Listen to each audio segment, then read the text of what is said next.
Hey, this is Ish, and in today's talk, I'll be going over how to let go of the spiritual ego.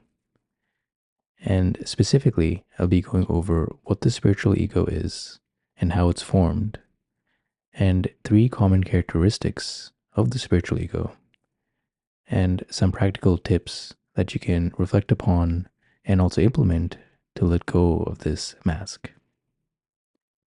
So it is pretty humorous to notice that on the spiritual journey, there's an intermediate stage, if you will, where the ego changes clothes.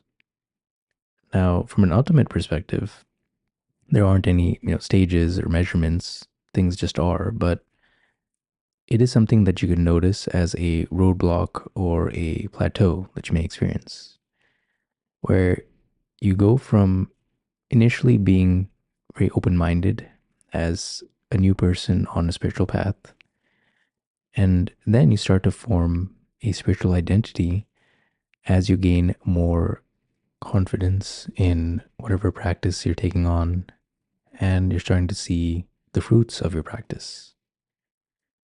And this stage can be quite annoying to other people. It's not entirely bad because you're taking on positive habits such as meditation or changing your lifestyle up or practicing giving to others when it wasn't a habit before. But you can tend to be a bit preachy or dogmatic in this particular stage. So you can usually spot this when you see someone constantly talking about their very powerful meditative experiences or Kundalini experiences, and your identity really gets caught up in this. You may feel the need to constantly tell other people why your particular practice is beneficial and why they should practice it, or give unsolicited advice. Or you may become overly rigid or stern in practicing the ethical component of your spiritual practice, because all contemplative traditions have a certain ethical component in it. So, for example, in Christianity, you have 10 commandments. In yoga, you have the yamas and niyamas. In Buddhism, you have the precepts. And you can tend to clamp on a bit too tightly on being ethical. And there's an overall sense of strain. So there's a constant push or uneasiness about your overall way of being. And I know for me, there was a period where I was constantly pushing myself. I was, sitting for meditation for hours a day and trying to get somewhere with it and really reading about it all the time and talking about it. And I was just kind of obsessed. And it wasn't a peaceful kind of embodiment for me, but more of a tense, striving mind. And eventually, as you keep going on your journey of letting go, of experiencing more ease, there'll tend to be a mellowing out process. And you start to become like whatever you were like before starting the practice, but a softer and kinder and more compassionate version of this. So, this is why you'll notice in spirituality, there's a whole variety of different temperaments in spiritual masters. There are some commonalities that you can notice from their practice, such as a lot of peace or equanimity or joy and mindfulness. But at the same time, there are some that are more quiet and analytical, like, say, some Burmese meditation masters. There are also some crazy, playful, troublemaker, extroverted types. I know I'm definitely in that category. And certain Zen masters like EQ really embody that. So, this image of this ideal meditator, whatever it may look like for you, whether it could be some highly introverted and quiet person that doesn't talk to anyone, is always meditating, that kind of fades away. And you again chill out and you become whatever you were like before starting the practice. So this tightness of being just fades away. And with this mellowing out process, you start to think, why did I take this practice so seriously? And this happens due to the letting go process, like I mentioned. And if you start to look for examples of this and study spiritual teachers who have been practicing for a while, and usually the elderly spiritual teachers, you can see that they embody this humble wisdom about them. They start to blend in with the environment. They don't really stand out, or they're not overly excited, and they tend to cool out a little bit. At the same time, they're also very approachable and genuine. And that is something that we're trying to lean towards in our practice of letting go of these rigid walls and this mask that the spiritual ego puts on us. So now let's talk about some facets of the spiritual ego and some practical advice and solutions. And these are different things that I found helpful in my journey to start to peel back and dissolve this mask of perfection that the spiritual ego creates. So, the first roadblock you'll notice is chasing perfection. So, it is easy to read spiritual texts and look at this certain ideal of what a meditator looks like. And it can be very easy to fall into this trap of trying to live up to this ideal and conduct yourself in an impeccable manner with no faults or mistakes. And I think one thing that's really helpful here is to start to recognize the humanity in all of us. We all have faults. We've all made mistakes that we may not be proud of. And when we start to embrace this, we let go of this mask of perfection that we can put around ourselves that also creates a divide between ourselves and others. And it is when we start to develop pride around our practice, it can be really easy to fall into a comparison game where we're constantly comparing ourselves to others or ourselves.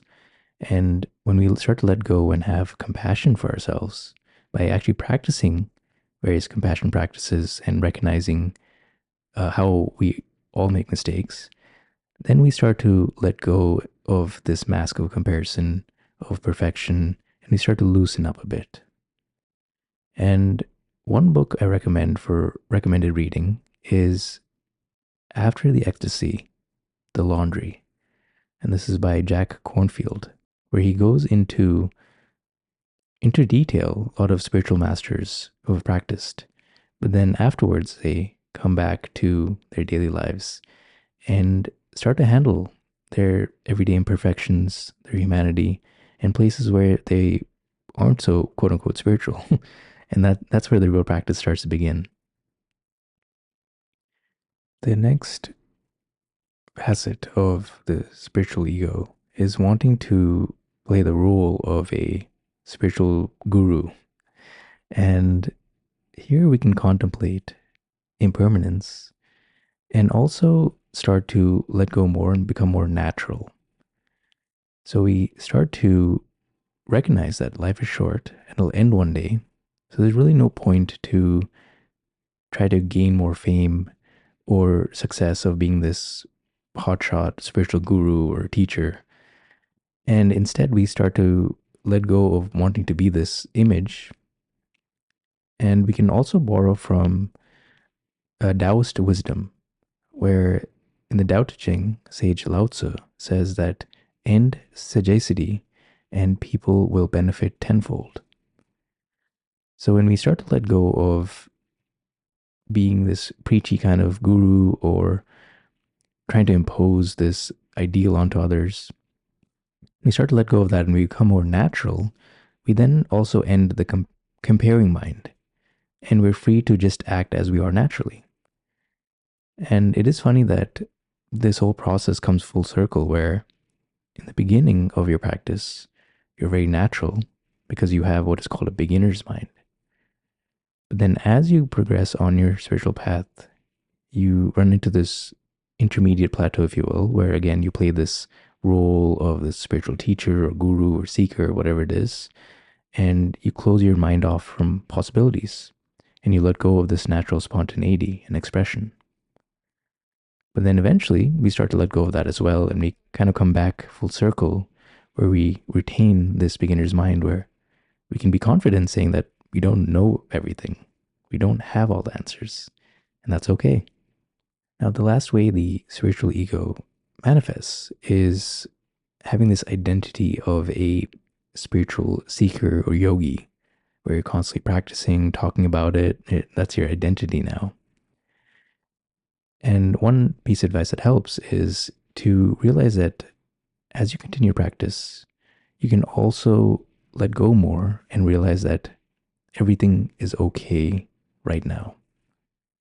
So here we borrow from the wisdom of Zen Master Dogen, who once said that practice and enlightenment are the same. So there's an inherent okayness in the moment. There isn't a future to strive for.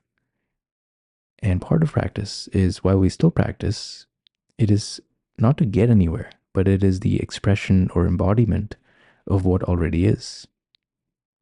And you'll gradually start to recognize this as you begin to reduce your desires, various afflictions of the mind, practicing contentment here and now, and also just resting in this okayness or presence, which is here right now.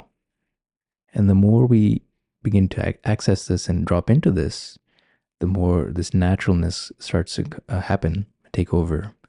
And this striving mind, wanting to be somewhere else, begins to let go more and more. So I hope you found this talk helpful. Thank you for listening today.